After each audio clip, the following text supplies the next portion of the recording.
옛날 어느 마을에 보물이 가득한 곡간 열쇠를 갖고 있는 한 소녀가 살고 있었어요. 소녀는 열쇠를 늘 목에 걸고 다녔답니다. 그런데 이 사실을 알고 있는 욕심쟁이 할머니는 열쇠를 빼앗으려 했어요. 안녕하세요, 할머니. 유진아, 너 사탕 좋아하니? 사탕이요? 네, 좋아해요. 할머니가 아주 맛있는 사탕을 갖고 있는데 너 이거 먹을래? 그럼 이 사탕하고 그 낡은 목걸이하고 바꾸자. 네? 이 목걸이랑요? 안 돼요. 이 목걸이는 소중한 거란 말이에요. 소녀의 열쇠를 빼앗지 못한 할머니는 다른 방법을 생각했어요. 할머니, 그게 뭐예요? 공기놀이 하고 있는 거야. 너도 같이 할래? 와, 재밌겠다. 나도 해볼래요. 그럼 이 할미하고 내기 할래? 무슨 내기요? 내가 이기면 할머니가 하고 있는 이 예쁜 목걸이를 줄게. 할머니가 이기면 그 낡고 허름한 목걸이를 나한테 줘. 하지만 이 목걸이는 소중한 거라서. 아이고, 눈도 침침하고 잘 보이지도 않는데 할머니가 설마 이기겠어?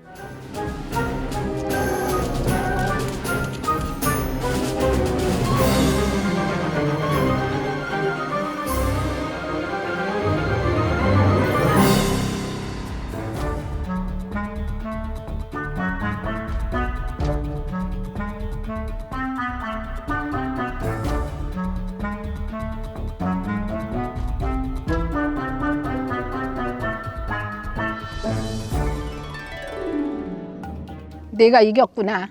그 낡은 목걸이는 빼고 이 예쁜 목걸이를 해보렴.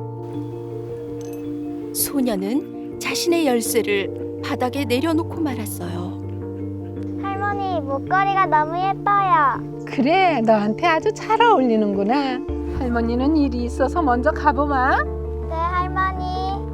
할머니는 소녀의 열쇠를 훔치곤 음흉한 미소를 지으며 사라졌어요. 소녀는 집에 돌아와 깜짝 놀라고 말았어요. 곡간문이 왜 열렸지? 보물이 가득한 곳간은 이미 텅 비어버렸고 맞다. 내 열쇠. 그제야 소중한 열쇠를 잃어버렸다는 사실을 알게 되었답니다. 다음 주에 오셔야 됩니다. 이제. 너무 재밌는 영상이에요. 유진 자매 소년부 아이란데 너무 연기 잘하고요. 이명재 권사님도 너무 실감나는 이 두 사람이 이렇게 정말 멋지게 드라마를 만들어가는 것 같아요. 여러분, 이 소녀가 참 그 목걸이, 열쇠가 달린 목걸이를 너무너무 귀하게 여긴 건 틀림없어요.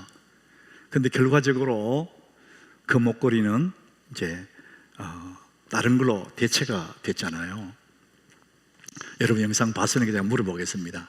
이 아이가 그 열쇠가 달린 목걸이를 빼앗겼습니까? 잃어버렸습니까? 여러분, 잘 이해가 안 되시죠? 빼앗겼을까? 잃었을까? 결과적으로는 바뀌어졌는데, 여러분, 우리가 이렇게 믿음이라는 예수 그리스도를 믿는 그 믿음이라는 것이 너무너무 중요한 건 알아요.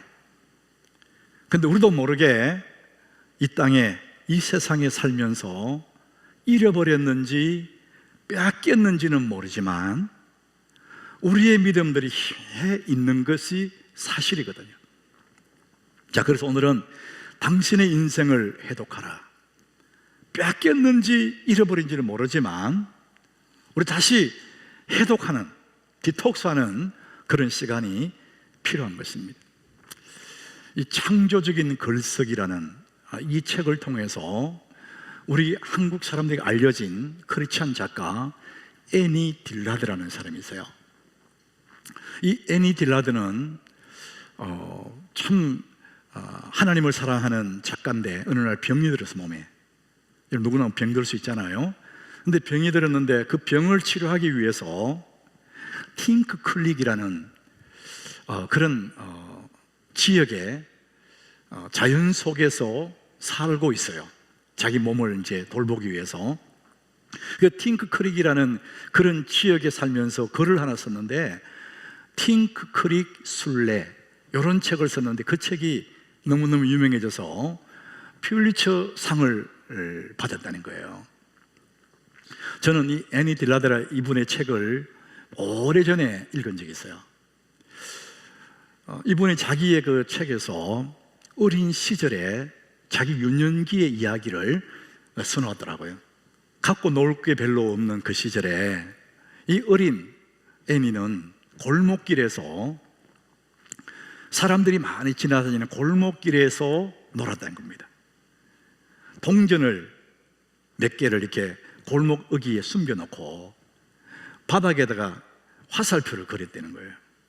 놀라운 일이 있습니다. 써놓고 화살표 그려놓고 숨어서 사람들이 그것을 어떻게 반응하는지를 보는 것이 그렇게 재미있었대요. 그 애니 딜라드가 이제 숨어서 보니까 세 종류의 사람이 있더래요. 그 골목을 지나가는 사람 중에 그 화살표를 보지도 못하고 지나가는 사람이 있고, 보기는 봤는데 긴가민가 하다가 그냥 가버리는 사람들. 세 번째 사람들은 그 화살표를 따라가서 숨겨진 동전을 자기 것으로 갖는 그런 사람들이 있더랍니다. 그러면서 애니 딜라드는 자기의 책에서 이렇게 썼어요. 이 세상에는 하나님이 상당한 동전을 숨겨놓았다, 이러시더라고요. 하나님이 우리에게 필요한 삶의 동전들, 그것을 여호와 이레라 그러지 않습니까? 하나님이 숨겨놨다는 거예요. 그리고 화살표를 걸어놨대요. 그런데 많은 사람들이 그 화살표를 보지도 못하고 지나가는 사람도 있고, 보기는 봤지만 화살표를 발견했지만 중요하게 여기지 않고 그냥 지나가는 사람들, 그 중에서 소수지만 그 화살표를 따라가서 하나님이 숨겨놓은 동전을 취하는 사람도 있다는 것이죠. 여러분, 그 화살표가 뭡니까? 하나님의 말씀입니다. 하나님 말씀을 따라가면 거기에 하나님이 예비해 놓으신 내가 생각지도 못한 그런 일들이 거기에 숨겨 있다는 것이죠. 여러분의 인생 구비구비마다, 예수를 믿고 하나님의 자녀가 된 사람들의 인생의 골목골목마다 하나님은 내게 꼭 필요한 동전들을, 여호와 이레를 숨겨 놓았다는 것이죠. 우리는 그것을 찾아가면서, 그것을 누리면서 살아가기를 하나님이 원하시는 거예요. 자, 그래서 이 동화 작가 안드레센은 우리 인생을 이렇게 노래해요. 인생은 하나님의 손에 의해서 쓰여지는 동화다, 그래요. 동화 속의 주인공처럼 하나님이 우리를 그렇게 멋지게 아름다운 세상에서 행복하게 살기를 원하셔서 하나님 상당한 동전을 숨겨 놓으시고 우리에게 그것을 차지하라는 말씀하시는 것이죠. 요즘 가을이 되니까 더욱더 이제 결혼하는 사람들이 부쩍 많아졌어요. 저는 그 젊은 커플들을 주례할 때마다 참 많은 생각을 하게 돼요. 그 아이들이 부모에게 태어나서 부모님 손에서 자라다가 이제 부모님 손을 떠나서 짝을 만나서 가정을 이루어요. 어릴 적에 부모님과 함께 살던 시간보다 배우자와 살아갈 시간이 훨씬 더 길고 중요하다는 것이죠. 그래서 그 배우자와 함께 살아가는 그 시작하는 날이 뭐냐? 결혼식이라는 거예요. 결혼식이 그렇게 중요한 날인데 요즘 많은 사람들이요, 결혼식을 장난처럼 그냥 하나의 행사처럼 이벤트식으로 하는 거예요. 처음부터 옳은 게 아니죠. 그 중요한 시간에 엄숙하게 하나님 앞에 예배하고 하나님께 복을 받고 이렇게 가야 되지 않습니까? 우리 어른들이 이제 우리 아이들이 가르쳐야 되는 거예요. 그게 중요하다는 것을. 한 아이를 길러서 시집 보내고 장가 보내는 부모의 마음 속에는 한 가지 소원밖에 없어요. 이제 잘 살아야 돼. 너 시집 가서 잘 살아. 이게 부모의 한 가지 소원이지 않습니까? 주례하는 목사도 그런 마음으로 주례를 해요. 하나님 또한 그들을 향한 하나님 마음이 다 한 가지입니다. 잘 살으라는 거예요. 여러분, 요한복음 10장 10절에 보면은 예수님의 마음이 거기 기록되어 있어요. 이 땅에 사는 모든 하나님의 자녀들을 향한 주님의 마음이 뭡니까? 도둑이 오는 것은 도둑질하고 죽이고 멸망시키는 것. 이 도둑은 마귀를 얘기합니다. 마귀. 내가 온 것은, 예수님 말씀이죠, 내가 온 것은 양으로 생명을 얻게 하고 더 풍성히 얻게 하려는 것이라. 예수님 마음은 잘 살아야 돼. 너 그럭저럭 사는 것이 아니라 풍성한 삶을 살아야 돼. 이게 주님의 마음이에요. 그런데 여러분, 하나님이 그렇게 우리를 원하시고 곳곳에 동전을 숨겨놓고 그러는데 왜 우리의 삶이 녹록하지 못할까? 늘 뭔가 이렇게 막히는 것 같고 답답하고 늘 뭐가 발목을 잡는 것 같은, 왜 그럴까? 그게 뭘까? 내 인생이 잘 안 풀리는 이유를 사람들은요, 부모 때문이라고 생각하는 사람 많아요. 우리 부모님께 받은 게 없다는 거예요. 나는 부모님 잘못 만나서 처음부터 내 인생은 어려워졌다, 이렇게 생각하는 사람도 있어요. 어떤 사람, 나는 흙수저다, 흙수저. 가진 게 없어. 어떤 사람은 좋은 대학 못 나온 거, 학벌, 이런 것 때문에 내 인생이 풍성하지 못하다고 생각하는 거예요. 여러분, 정말 그럴까요? 오늘 성경은 우리에게 정확하게 답을 합니다. 4절, 오늘 본문 4절에 이렇게 기록합니다. 간음한 여인들아, 세상과 벗된 것이 하나님과 원수된 것을 알지 못하느냐? 세상과 벗된 것이 하나님의 원수됨을 알지 못하느냐? 딱 서두에 간음한 여인들아, 이렇게 말씀하시는 거예요. 여러분, 여기서 여인들아 그러니까 여자분을 얘기하는 게 아닙니다. 하나님의 자녀된 모든 하나님의 자녀들을 말하는 거예요. 이 하나님의 자녀들이 하나님의 은혜로 누리고 살아가야 되는데 세상과 벗하고 살아간다는 거예요. 그러니까 네 인생이 자꾸 어려워진다는 거예요. 지난 3월 달부터 5월 달까지 한 3개월 동안 우리 가정에 TV를 달구었던 대단한 드라마가 하나 있었답니다.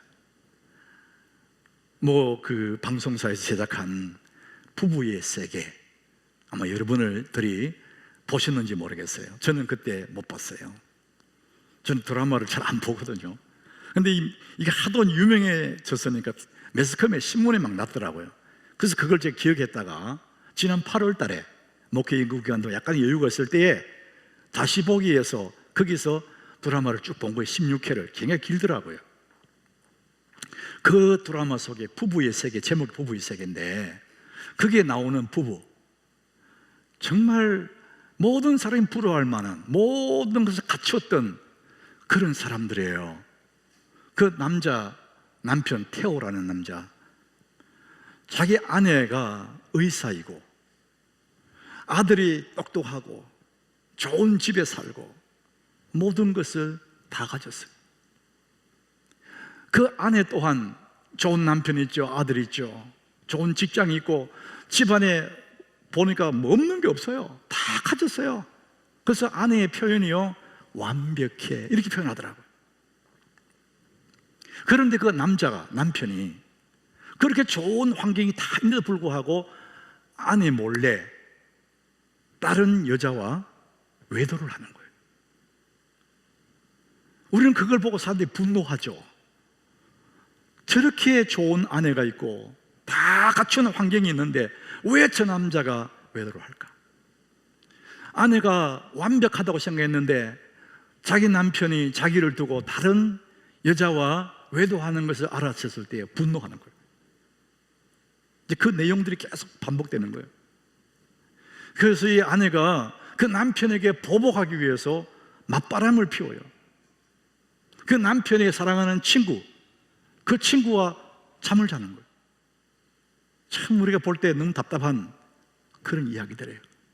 여러분, 그렇게 좋은 환경이 있고 다 가졌고 그런데 불구하고 왜 만족하지 못하고 다른 여자와 바람을 피울까? 여러분, 예수 없는 인생의 모습이에요. 모든 것을 다 가져도 예수 없는 인생은요, 만족이 안 되는 거예요. 저는 그 드라마를 보면서 인간의 마음의 공허함을 본 거예요. 모든 거 다 갖추어도 예수님이 없으면 만족이 안 되니까 또 그렇게 하는 거예요. 여러분, 하나님과 우리의 관계는요, 하나님과 우리의 관계, 왕과 신하의 관계가 아니에요. 아빠와 아들의 관계예요. 로마서의 8장 15절에 이렇게 말하잖아요. 너희는 다시 무서워하는 종의 영을 받지 아니하고 양자의 영을 받았으므로 우리가 아빠, 아버지라고 부르짖느니라. 하나님이 그렇게 대단한 분인데도 그분을 아빠 이렇게 부르는 거예요. 그렇게 좋은 친밀한 관계라는 거예요. 한 걸음 더 나아가서 마태복음 25장 1절에 보면은요, 부부 관계를 부부. 천국은 마치 등을 들고 신랑을 맞으러 나간 열 처녀와 같다. 신랑 예수, 우리는 그의 신부, 부부 관계. 이런 자식과 부모보다 더 친밀한 관계가 부부 관계예요. 성경은 우리에게 하나님과 우리의 사이를 혈육에 나눈 아빠와 아버지의 관계, 그걸 더 뛰어넘어서 아무 허물이 없는 부부 관계로 얘기하는 거예요. 그런데 그 부부, 그 신랑을 두고 세상과 버철하는 거예요. 그게 세상과 간음했다 이렇게 말하는 거예요.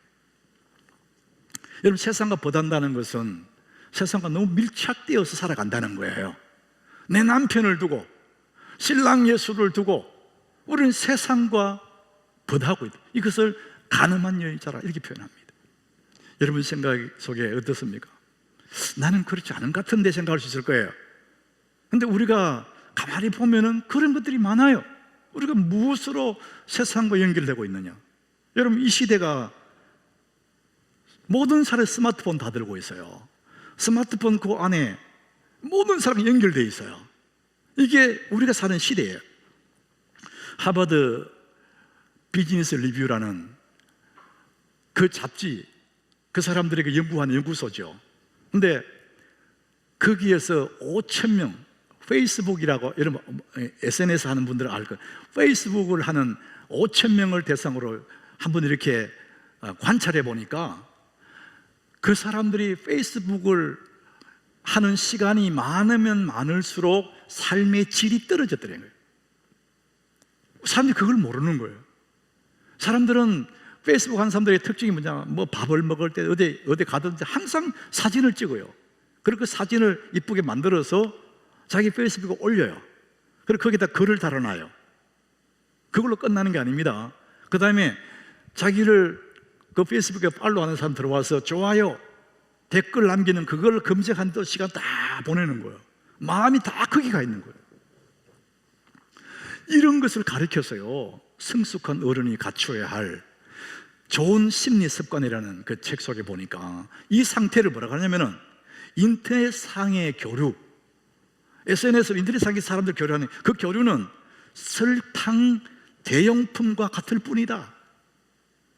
우리가 음식을 먹어야 되는데 설탕이 달콤하잖아요. 그러니까 자꾸 달콤한 거 먹는 거예요. 몸이 나빠지는 거예요. 사람들은 그 SNS를 통해서 좀 달콤한 게 하는데 삶의 질은 자꾸 떨어지는 겁니다. 셀레나 고레스라는 이 미국의 영화 배우 겸 가수가 있답니다. 셀레나 고메즈.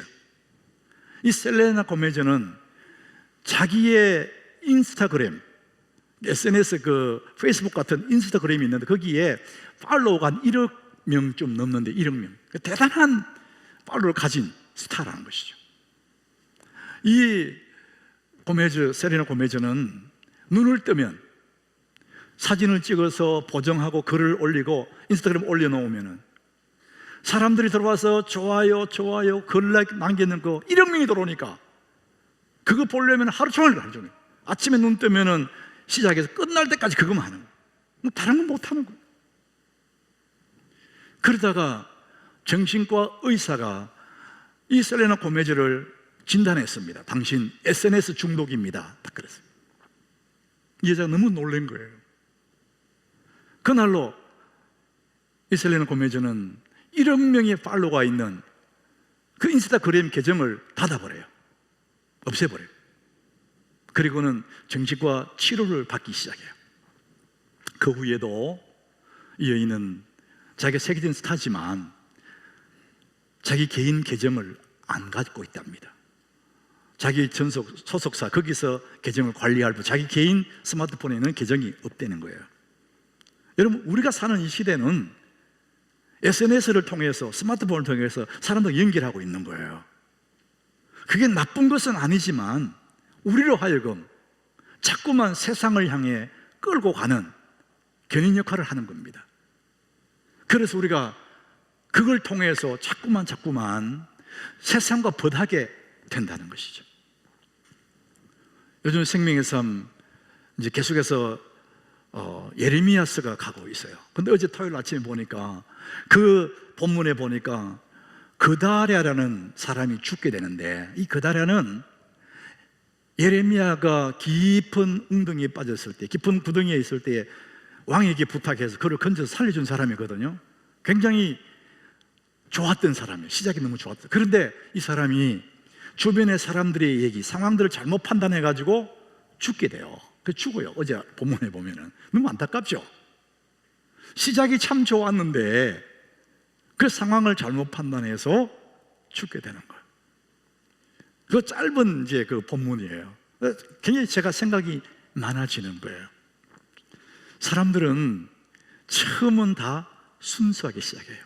정말 좋게, 순전하게. 그렇게 시작했다가 가면서 사람이 변해요. 변질돼 버리는 거예요. 여러분, 우리가 변한다, 사람이 변한다가 언제 변하느냐? 힘을 갖게 될 때 변해요. 여러분, 힘이라는 것은 권력을 말하기도 하지만 권력만 힘이 아니에요. 돈도 힘이에요. 그래서 사람이 힘이 주어지면은 그때부터 사람이 변하는 거예요. 그 처음 순수함을 잃어버리는 거예요. 여러분, 비행기가 공항에서 활주로 달려서 쫙 이륙하는 거 너무 좋은 거죠. 그런데 쭉 목적지에 가서 잘 착륙하는 것까지 가야 되거든요. 우리가 시작은, 예수 믿는 우리 시작은 순수하게 시작했어요. 그런데 가다가 착륙을 못하는 거예요. 세상을 향해 날아가는 거예요. 그래서 오늘 본문에 보니까 세상과 벗하는 너라 그랬어요. 가늠하는 여인들아, 이렇게 말을 합니다. 저는 요즘 언제부터 내 마음속에, 내 마음 깊은 곳에 숨겨져 있는 꿈이 하나 있어요. 거의 제가 매일 이 꿈을 펼쳐봐요. 그리고 그 꿈을 기도의 제목으로 삼아요. 여러분, 그게 뭔지 아십니까? 하나님, 내 끝이 아름다운 사람 되기를 원합니다. 이게 내 기도 제목, 꿈이에요. 끝이 아름다운. 시작이 좋았거든요. 하남교회 내가 처음 부임할 때 얼마나 사람들이 저를 환영하고 좋아했는지 몰라. 그때 남아있는 계신 분도 있겠지만 그때 분위기는요, 제가 대단한 사람으로 환영받았어요. 그게 뭐 주일 지나고 한 주 동안 하남 전 바닥에 참 자랑하는 우리 하남교회 우리 방성일 목사님 너무 자랑 많이 해서 내가 부끄러운 만큼 자랑 많이 했어요. 세월이 흘렀습니다. 저는 하나님 한결같이 내가 내 길을 잘 가다가 끝이 아름다운 사람 되기 원합니다. 이게 내 마음에 숨어있는 꿈이에요. 여러분, 끝이 아름다우면 어떻게 합니까? 처음 그 순수함을 계속해서 유지해야 돼요. 이거 잃어버리면 안 되거든요. 그래서 마지막도 너무 아쉬워하고 정말 못내 아쉬워하면서 이게 끝나면 너무 좋겠다. 이게 이제 제 마음의 기도의 제목이에요. 우리 인생을 망하게 만드는 것이 하나 있습니다. 사람을 그냥 추락시키고 망하게 만드는 하나가 있는데 그게 6절입니다. 6절을 같이 한번 읽어보겠습니다. 그러나 더욱 큰 은혜를 주시나니 그러므로 일러서되 하나님이 교만한 자를 물리치시고 겸손한 자에게 은혜를 주신다 하였느니라. 교만한 자를 하나님 물리치신대요. 언제부터 교만해졌느냐? 힘이 생겼을 때, 돈이 좀 들어왔을 때, 그때부터 교만해지는 거예요. 사람이 변한단 말이죠. 여러분, 교만한다는 게 뭡니까? 세상과 벗하는 거 아닙니까? 세상과 보단다는 뭐죠? 하나님 없이도 나 잘 살 수 있어요. 이게 세상과 보다는 사람입니다. 교만한 사람은요, 어깨가 뻣뻣한 사람이 아니라 그 마음의 태도가 하나님 없어도 나 잘 살 수 있어요. 이런 마음의 태도를 가진 사람이 교만한 사람이에요. 하나님은 그런 사람, 교만한 자를 하나님 물리치신대요. 여러분, 하나님 물리치는 사람이 잘 될 리가 없습니다. 겸손한 사람은 어떤 사람이냐? 하나님 없이는 나 아무것도 못해요. 모든 것을 다 가지도 하나님 없으면 나는 아무것도 아니에요. 이 마음의 태도를 가진 사람이요, 겸손한 사람입니다. 우리 인생을 망가뜨리는, 나도 모르게 내 인생을 추락시키는 내 마음속에 있는 독소가 뭡니까? 하나님 없이도 잘 살 수 있다고 하는 교만한 마음이라는 것이죠. 우리가 애써서 버려야 할 것이 뭡니까? 애써서 디톡스하고 버려야 될 것이 뭡니까? 나도 모르게 하나님 없이도 살 수 있다고 하는 이 교만한 마음, 이거 버려야 됩니다. 오늘 우리 1부, 2부에 부른 찬송이 있어요. 내 마음의 주여 소망 되소서. 그 찬송 불렀거든요. 주 없인 모든 일 헛되여라. 여러분, 이것이 여러분의 믿음이 되길 바랍니다. 주님 없으면 모든 것이 아무것도 아닙니다. 주 없인 모든 일 헛되여라. 건강도 성공도 돈도 권력도 예수님 없으면 아무것도 아닙니다. 이게 겸손한 사람의 모습이에요. 요즘 우리 예배당에 들어올 때마다 우리 몸의 열을, 온도를 재지 않습니까? 손에 재다가 이마에 재다가, 이제는 이제 이 단말기 앞으로 지나가면 딱 띵동 이러면서 몇 도 이렇게 나오잖아요. 여기 들어오신 분들은 다 정상 체온이 됐기 때문에 들어온 거예요. 만약 온도가 자기 체온보다 올라갔다 39도 이러면은 여기 못 들어온다는 거죠. 우리 너무 당연한 걸 이제 받아들이고 있는 거예요. 여러분, 우리 몸은 일정한 온도를 유지하고 있습니다. 날이 추워도 더워도 일정한 온도를 가지고 있는 거예요. 근데 만약에 몸에 나쁜 독이 들어오면은요, 이 몸이 온도가 올라가요.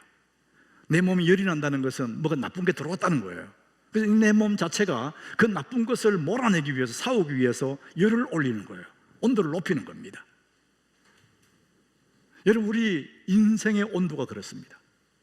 하나님을 사랑하는 영적인 온도, 우리가 참 뜨거웠거든요. 순수하고 뜨거웠거든. 첫사랑의 그 주님의 앞에 그 감격, 그 생각만 해도 눈물 나고 예수님만 생각해도 가슴이 뛰고 참 좋았거든요. 그런데 언제부터 서서히 식어졌어요. 요한계시록에 뜨겁든지 차든지 하라. 그런데 그 뜨거웠던 것이 식어서 미지근하게 돼요. 한 도씩 1도씩 낮아져 가지고 이제는 사늘하게 식어가는 사람도 있을 거예요. 여러분, 그것은 굉장히 위험한 것입니다. 어느 날 갑자기 식어진 것이 아니라 서서히 식어져요. 예배 한 번 빠져도 아무 일도 없으니까, 예배 한 번 대충 드려도 괜찮으니까 그때마다 1도씩 떨어져 가지고 이제는 미지근했다가 이제는 사늘하게 돼 간다. 우리가 지금 정말 좋은 계절에 살고 있지 않습니까? 아침 저녁으로 살살할 만큼 이제 가을이 우리 앞에 확 다가왔어요. 참 좋은 계절이에요. 얼마 있으면 이제 찬바람이 불고 겨울이 올 거예요. 그렇게 뜨거웠던 여름이 지나고 가을을 지나서 겨울이 오는 겁니다. 여러분, 여름과 겨울 왜 옵니까? 단순하게 태양에서 지구가 가까우면 뜨거운 여름이에요. 태양의 지구가 점점 멀어지면 겨울이 되는 겁니다. 차가운 겨울이 되는 것입니다. 우리가 믿는 하나님에게로부터 나도 모르게 세상을 향해서 조금 멀어지면 인생의 겨울이 오는 것입니다. 그래서 우리는 정신을 차리고 근신해야 돼요. 오늘 본문에 그래서 세상과 보다는 너희들이라고 말합니다. 이번 주 중에 보니까 그 신문에, 일간지에 일본의 어떤 부부 이야기를 실었더라고요. 그게 참 우스운 이야기이기도 하고 심각한 얘기이기도 해요. 일본 가나가와 현에 49살 된 부부 이야기예요. 어느 날 남편이 아내가 해준 음식을 먹는데 음식의 맛이 이상해요. 냄새도 뭐 좀 나는 것 같고 이상하다. 근데 그걸 먹고 오바이트하고 막 다 토해내고 막 혼이 난 거예요. 아무래도 아내가 이상해. 그래서 이 남편이 아내가 일하는 부엌에다가 몰래 카메라를 이렇게 달아놓은 거예요. 저 아내가 틀림없이 뭘 넣는 것 같아. 달아놨어요. 아내는 그것도 모르고 음식하면서 남편이 먹을 음식에다가 부엌에 쓰는 세제, 화장실에 쓰는 그 닦는 그 세제를 음식에다 이렇게 막 넣는 거예요. 그걸 카메라에 잡혀서요. 그 남편이 딱 잡아가지고 경찰에 넘겨버렸어요. 그 아내가 남편의 신고로 검찰에 기소가 됐다는 그 이야기. 나는 그게 참 우습기도 하고 기가 막힌 얘기도 해요. 여러분, 이제 음식 맛이 이상하거든 카메라를 달았어요. 카메라. 세상이 이래. 세상이. 여러분, 우리 몸에 이상한 것이 들어오면, 독이 들어오면 몸에 문제가 생기지 않습니까? 토해내든지. 그러면 우리 마음에, 내 마음에 독이 들어오면 괜찮을까요? 오늘 성경은 심각하다는 겁니다. 가늠한 여인들아, 그 뭡니까? 우리의 인생 속에, 내 마음 속에 독이 들어왔다는 거예요. 독이. 그 독이 뭡니까? 하나님 없이도 살 수 있는, 하나님 없이도 살 수 있어. 세상과 보대가 재밌게. 이 교만이라는 독이 들어왔다는 거예요. 이 교만은 우리 인생을 치명적이게 만드는 독이라는 것입니다. 자, 그래서 우리의 마음에 이런 독을 넣을 것이 아니라 시편 119장 11절에 보니까요, 내가 주께 범죄하지 아니하려 하여 주의 말씀을 내 마음에 두었나이다. 따라합시다. 주의 말씀을 내 마음에 두었나이다. 내 마음에 세상을 사랑하는 그런 독을 집어넣을 것이 아니고, 하나님 없이도 살 수 있다고 하는 교만한 독을 넣을 것이 아니라 주의 말씀을 내 마음에 두었나이다. 하나님을 가까이 하는 것이 인생 최대의 복입니다. 오늘 4절에 보니까, 다시 4절 한번 보십시다. 가늠한 여인들아, 세상과 벗된 것이 하나님과 원수될 줄 알지 못하느냐, 이렇게 말합니다. 세상과 벗된 것, 이렇게 말해요. 이 시대의 사람들이 세상과 벗을 하고 산다는 거예요. 근데 아브라함은 어떤 사람이냐? 야고보서 2장 23절에 보니까 하나님이 아브라함에게 대해서 그는 하나님의 벗이라 칭함을 받았느니라 그랬습니다. 이 시대 사람들은 세상과 벗하고 사는데, 하나님의 사람 아브라함은 하나님과 벗이라는 칭함을 받았다고 합니다. 여러분, 누가 더 복 있는 사람입니까? 우리가 어떻게 하나님과 벗이 될까? 여러분, 세상과 벗된 사람이 뭐가 복이 되겠어요? 설탕 물 마시는 건 똑같지. 우선 달콤한 거지. 결국은 몸이 망가지지 않습니까? 단 거 계속 먹으면. 하나님과 벗된 아브라함의 삶이 얼마나 좋습니까?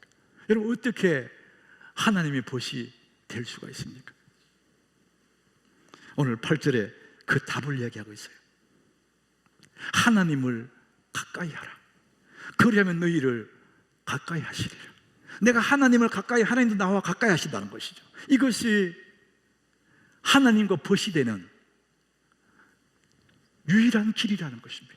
하나님을 가까이 하는 것이 복이라는 것이죠.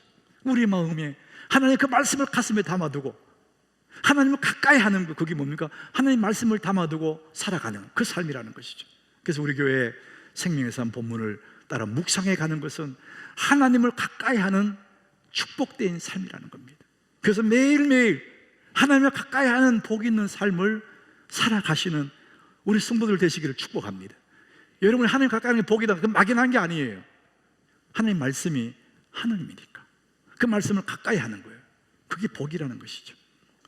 하나님을 가까이 하는 사람들의 모습이 나와요. 데살로니가전서 5장 16절, 17절, 18절에 하나님을 가까이 했던 사람들의 모습, 우리 같이 한번 읽어봅니다. 항상 기뻐하라, 쉬지 말고 기도하라, 범사에 감사하라. 이것이 그리스도 예수 안에서 너희를 향하신 하나님의 뜻이니라. 하나님을 가까이 하는 사람들, 그 삶의 모습은 늘 기쁜 거예요. 늘 항상 기도하고 모든 상황 속에서도 감사하는 겁니다. 이것이 하나님의 뜻이고 그렇게 사는 것이 행복이라는 것이죠.